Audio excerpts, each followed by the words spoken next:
Hey guys, it's Tahira and today I'm doing my July wrap up. Now, I know it is like pretty much halfway through the month of August already, but honestly, this past couple of weeks have been absolutely so busy for me because I literally moved. If you saw my last video, which is my book unhaul, you know that I guess based on just the title, you know that I am moving from California and now I am officially in Washington State. I am still in the process of like figuring stuff out. So if you see like boxes and like this is me trying to build a bookshelf, which I don't have a screwdriver, so it's like 10 times harder. And then that is my box of books. So like everything, just ignore all the trash. But I am in Washington State. I am like in the Seattle area, not exactly in Seattle, but like outside of it. I moved here for work. I graduated in May with my bachelor's, so I am starting my first full-time job, which is very exciting. I'm now in my second week of this job, so it's been going good so far. But enough about me. In the month of July, I ended up reading 7 books, which is a lot more than what I originally thought I would because again, it's been a busy month. I literally moved states. I was going like apartment hunting and touring and packing and everything, and I still can't believe that I managed to read 7 books in that. I will say my reading in August has been a lot slower than last month. I've only finished 1 book, I think, and it's like only halfway through the year. I mean through the month.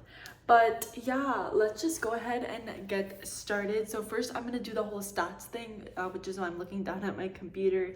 But in the month of July, I read a total of 7 books. Like I said, I read 3 thrillers, 1 romance book, and 3 fantasy romance books. So thrillers and fantasy romance were kind of the biggest genres that I read, and out of all the books I ended up reading a total of 2,931 pages. Now the first couple of books were books I had already been in the middle of, but I'm still counting that page count like the whole thing because I don't know, I just am. So yeah, a lot of these books I read for videos, but I'll just start going through them. The first book that I finished was Night Film by Marisha Pessl. This one is a book I read for my reading oldest books on my TBR video, where I was reading the books that have been on my TBR for the longest amount of time because there were just some books that had been on there for way too long, and Night Film was one of them. So I ended up reading this one and I actually really enjoyed it. I ended up giving it 3.5 stars, but the premise and the whole execution was honestly super interesting. This one is about a man named, I always forget people's names, but he is a man. I will say that he's a middle-aged man, which I usually don't read that perspective often in books, so it took a little bit to get used to that. But it follows this man as he's trying to learn more about this big mysterious director, Cordova, who is like super famous for his like really weird and like dark movies, and his daughter has committed suicide, but he thinks like something else is going on, so he's kind of dives deeper into the director's life and the people around him to try to figure out what really happened. This book felt like a really long journey. I mentioned a lot of these things I mentioned in my video too, so if you want to hear more like real-time thoughts, I'll definitely link that down below. But this book I feel like could have been a lot shorter. It was just around 600 pages, which for a thriller is pretty long. I feel like a good thriller honestly doesn't need to be longer than 330 to 350 pages, but this one was super long, and because of that it felt like it was dragging a bit. But also because it was super long, the amount that we were able to dive into this like mysterious director's life was just so immense, and at the end I really felt like he was an actual person. So I feel like that's also like one of the pros of having a longer book, is that you can dive deeper into the characters. And I think I ended up benefiting this book a lot because the director is such a big part of the story, and his works and his history, career, life, just all of that is really important to the story. So yeah, I think that's one positive to the book being long, and I thought that was really cool. But my biggest complaints to the book is that this book overall, like, although there were slow parts, like it was very gripping honestly, and it's like multimedia, so it has like transcripts and paperwork and images and website clippings and all of that throughout the book, which added a lot to the story. It made it seem a lot real, but the ending was just so flat compared to the rest of the books. rest of the book because it just was building up to something really cool, but then in the end it just kind of, I don't know, it just all kind of dissipated and it kind of led nowhere. Okay, apparently I wrote down the main character's name. His name is Scott McGrath. Yeah, so Scott is our main character who's doing all like the researching and everything.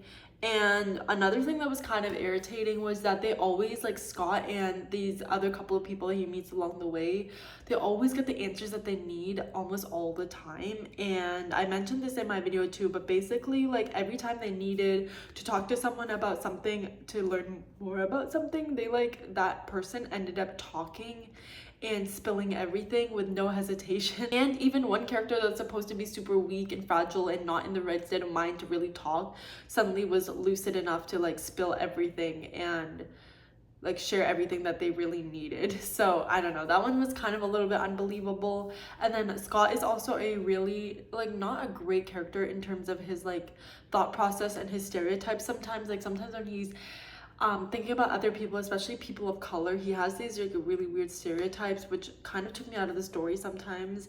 But overall, I will say that this book was definitely a very interesting experience for me, and I'm glad that I read it. I feel like I've already talked about this book for so long, but the next one that I read was for a Literally Dead book club, which is Books and Lala's book club, and that is You Know What You Did by Katie Wynn. And this one is a thriller following this woman, and she has OCD and her mother has just died, so she's kind of learning or dealing with the aftermath of her mother's death and sort of the grieving process, and then like weird stuff starts happening. This one is kind of interesting because it was marketed as a thriller, but I feel like it's a lot more of a domestic story until the very end. I feel like the thriller aspects didn't come into play until the very end, and for a lot of the book it's very like quiet and domestic and focusing on the house environment that she's in. And there were these random chapters in the book that were almost like flashbacks that were kind of weirdly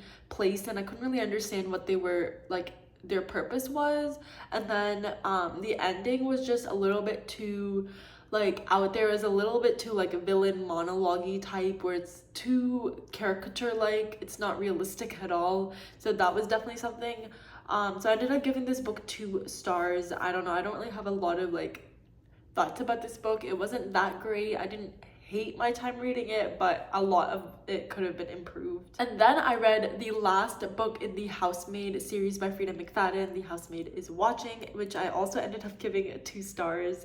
This one follows Millie, who is the main character, and she is married now and has children, and they moved to this new house in this new neighborhood, and this house that no one wanted, and like weird stuff starts happening. Again, thrillers, weird stuff starts happening. Main character has to like investigate it. This one I liked because it was a little different than the other 2 in terms of the plot, but it was still boring. I feel like not a lot happened in this book. Plot-wise, nothing really happened. It's just the main character being like weirded out by everyone. She's suspicious of everyone, and then every like chapter basically ended with her being like, I'm suspicious of this person, or I'm suspicious of this person, or like it never really led anywhere. It just kept her being like suspicious of everyone, but nothing really was happening also. And at one point it switches to her, okay, I guess I'm gonna mark this under spoiler. So spoiler text here, it means I'm talking about spoilers, but it switches to her daughter's point of view in the like towards the end of the book, and that part was kind of cringe because her daughter's supposed to be like probably under 10 years old, I think, so not like very old, but the way she was talking was very weird and cringe, and I feel like the author didn't really know how to write children. So that was a little bit cringe, and the actors were just acting dumb sometimes. I feel like Millie is old enough and she's had the lifestyle where she should be smart, but she was absolutely not smart. She was very dumb, and so was her husband. And overall, not a great book. Am I glad that I finished the series? I mean, sure, but nothing to write home about. The next book that I read is probably one of my favorites of the year so far. Not another 5-star. I've only had one 5-star book this whole year, but this one comes very close at 4.5 stars, and that is Heartless by Elsie Silver. So this one is book 2 of the Chestnut Spring series, and it follows the brother of the main character from Flawless, and then the female main character from Flawless's best friend Willa. And it follows Cade, who's the male main character, and he is a single father, and he wants to find a nanny for his 5-year-old son named Luke. And Summer, who's the main character from Flawless, recommends her best friend Willa, and Willa comes in, and Cade is obviously like, it's like grumpy sunshine, so he's obviously like a little wary of her. He doesn't really know much about her, but eventually it's the single dad nanny trope, so you probably can figure out where it goes from there. But I loved this one so much. Like, I still think about that book pretty often, and I feel like that alone should give you the idea that it's really good, because it's like has lasting power, at least for me. Honestly, one of my favorite parts of this book was not even Willa and Cade's relationship, it was Willa and Lucas's relationship. Luke is again the 5-year-old son, and the way that Willa kind of stepped into not a mother, like sort of a motherly role for him, because the mother is not like really present in his life, and the way she kind of nurtured him and just acted around him and acted with him was just so adorable. And the growth of their relationship throughout the book was honestly so beautiful to see. And I really did like the relationship progression for Cade and Willa as well. The only thing that I feel that helped me like dock a star or half a star was the fact that Cade was a little bit like, everything was a little too lusty in the beginning for me. Like, I feel like Cade is this like grown old man, not old man, but grown man with like literally a son, but he was acting a little bit like a teenage boy in the beginning. Like, all he could focus on was literally her boobs and everything, and I was like, please, like, she has a face, can you stare at that?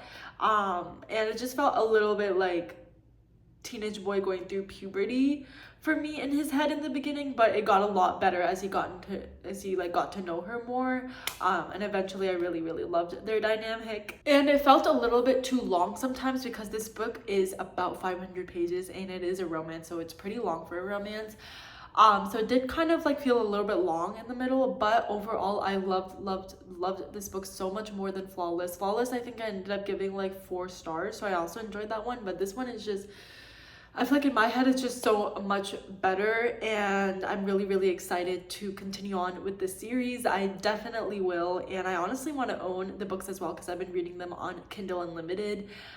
But yeah, we'll see how the other books kind of hold up to this. In my head now, I feel like nothing can hold up to it, but you know, we'll see how that goes. But yes, I loved Heartless so much, and I love Willa and Luke. Then I did a fantasy romance reading vlog a couple of videos ago, and the first book I read for that is Powerless by Lauren Roberts, which I ended up giving 3.5 stars. This one is a super popular fantasy romance book following a girl named Peyton, and she lives in this world where there are ordinaries, which people have no powers, and elites are people with powers, and there's basically like this disease came in and they gave the elites powers, something about that. I'm not really too sure about the world building, I'll get to that, but this book was, yeah, again, Peyton, she's an ordinary, and she saves the prince's life, and so then she becomes part of this competition where elites sort of compete against each other, and her whole life has been pretending that she's not ordinary, that she has powers, because ordinary people are killed for being ordinary, which I still don't really understand why that happens. Overall, this one was very much too much, honestly. Like, other books for me to super enjoy it a lot, and that was like one of my gripes with this book, is that it was fun and entertaining, and I really liked Peyton and the prince, his name is Kai's dynamic, but it was way too much like other books out there. The author herself said that it's supposed to be like Red Queen and Hunger Games like combined, but like she also said that it's supposed to look nothing like them, but I'm like, this book looks exactly like them. And again, it's just too much of a combination of too many things out there, too many tropes, too many books out there that have already been existing for almost like a decade at this point, and it just didn't feel new at all, but it was still entertaining, because those are books that people really love, and I can see why this is so popular. But I wish there was a little bit originality in there sometimes. So yeah, it was fun and entertaining, but the world building was like, I was kind of confusing. I didn't really understand why things were happening the way they were, but overall it was a fun book, I guess. Then I read Spark of the Everflame by Penn Cole. This one is a fantasy romance following this girl named DM, and she's living in this world where there are like mortals, and then there's these, like, I forgot the name for them, but people with powers. And basically DM is a mortal, she's a healer, and one day she goes to the castle to help like heal someone, and she ends up meeting with the prince. And I completely forgot his name because I literally forget literally as soon as I close a book, all names leave my head. So I'm not quite remembering what his name is, but she meets him and they obviously start like not a relationship, but sort of like an interest in each other. And also DM's mother has been like, I guess has been disappeared for like 6 months, but she doesn't know if she's dead or she's just hiding somewhere, if she just disappeared, where she went off to. Like, she doesn't know anything about her mother, so she's also trying to figure that out. And then the story sort of starts with her like joining this like resistance group against these, because again it's like mortals and then people with powers, so there's like this weird power dynamic between them, kind of like powerless. So she kind of joins the resistance in order to like combat them, and the story sort of starts from there. This one was definitely a very interesting premise, and I liked the world and it was interesting, but I just wish there was more world building. I feel like there wasn't enough of that. I really liked reading about DM as a character because I feel like it was an interesting perspective, and then I also liked that the romance was super slow burn, because honestly her and the prince, Luther, I feel like I remember his name is Luther, I think, but her and Luther, he's a prince and she's a mortal healer, and so they're kind of like on opposite sides of the spectrum. They should hate each other and they should be kind of like, I guess, enemies. And honestly I feel like too many books have this dynamic where there should be enemies, but immediately they're like drawn to each other, and immediately they're like this. But in this book they're actually kind of like, it actually was a super slow burn. Like at the end of the book, DM and Luther barely had like one kiss, and they were not even close to being together at all. They just still sort of have an interest and an intrigue in each other. But I feel like that's so much more realistic than what other books have, because if you are enemies and if you've been taught to be enemies your whole life, you aren't gonna let your guard down that easily. And so like I feel like this one is a lot more realistic in that regard, and I enjoyed that aspect actually a lot more than if they were just super insta lovey. The way the book ended was definitely very interesting, but nothing that shocked me too much. I feel like I could kind of see where it was going towards like the end of the book. So nothing was like mind-blowing, but I am definitely interested in continuing on with the rest of the series. I've heard that the books get better as the series goes on, which is good to hear. And then at the end I was also left with so many questions and no answers at all. Like all of my questions that had been building up throughout this book were not answered, and then also I got more questions at the end. So hopefully a lot of those questions can be answered in the remaining books, because I don't know, I guess because usually I'm used to like questions being answered, but this one nothing was answered for me, and I guess it's because it's a 4-book series, but we'll see how that goes. But overall I give this like 3.5 stars. So I enjoyed the premise and the plot and the characters. I just wish that there had been a little bit more in some places. And then another book that's probably one of my favorites of the year, to be honest, for another 4.5 star book, and that is Powerful by Lauren Roberts. This is the novella that's between Powerless and Reckless in the Powerless trilogy, and this one follows Adina, who is Peyton's best friend, and they're living together in the slums, and she is a seamstress, or like she sews, so that is basically following her as she meets this guy named Mac, and it's sort of about her relationship with Mac. And honestly I was so heartbroken by the end of like I knew the end of Powerless, but this was still really heartbreaking to me, and honestly it made me more emotional than any book ever has. Really, I feel like I never cry in books. If you don't know, never cried in book or a movie or anything super fictional, but this one, if I could cry, I would definitely be sobbing for this book. And it hurt so bad, like it literally hurt so bad. And the ending, yeah, again, the ending was, I kind of knew it was coming, but honestly it made it worse because of that. And I really liked Adina and Mac's relationship, but I wish, obviously, because it's only 192 pages, I wish the relationship was a little bit more fleshed out. But overall, I still really liked it. Honestly, I liked the progression and just their dynamic, and it was really cute.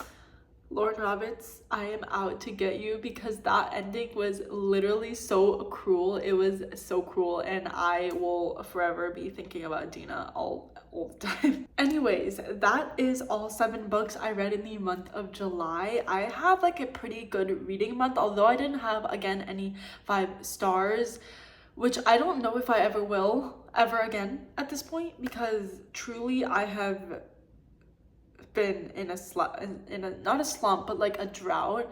And at this point, it literally feels like I'm not gonna find a 5-star ever in my life again. I feel like I'm just too in my head about ratings now. I feel like if I can't rate anything 5 anymore, because it's like, is it truly a 5? I still stand by that the 7-Year Slip is a 5-star to me. So we'll see. But yeah, a couple of 4.5s, closest that I've gotten. I feel like I'm still gonna end up adding those to my favorite books of the year list, because I don't have anything else.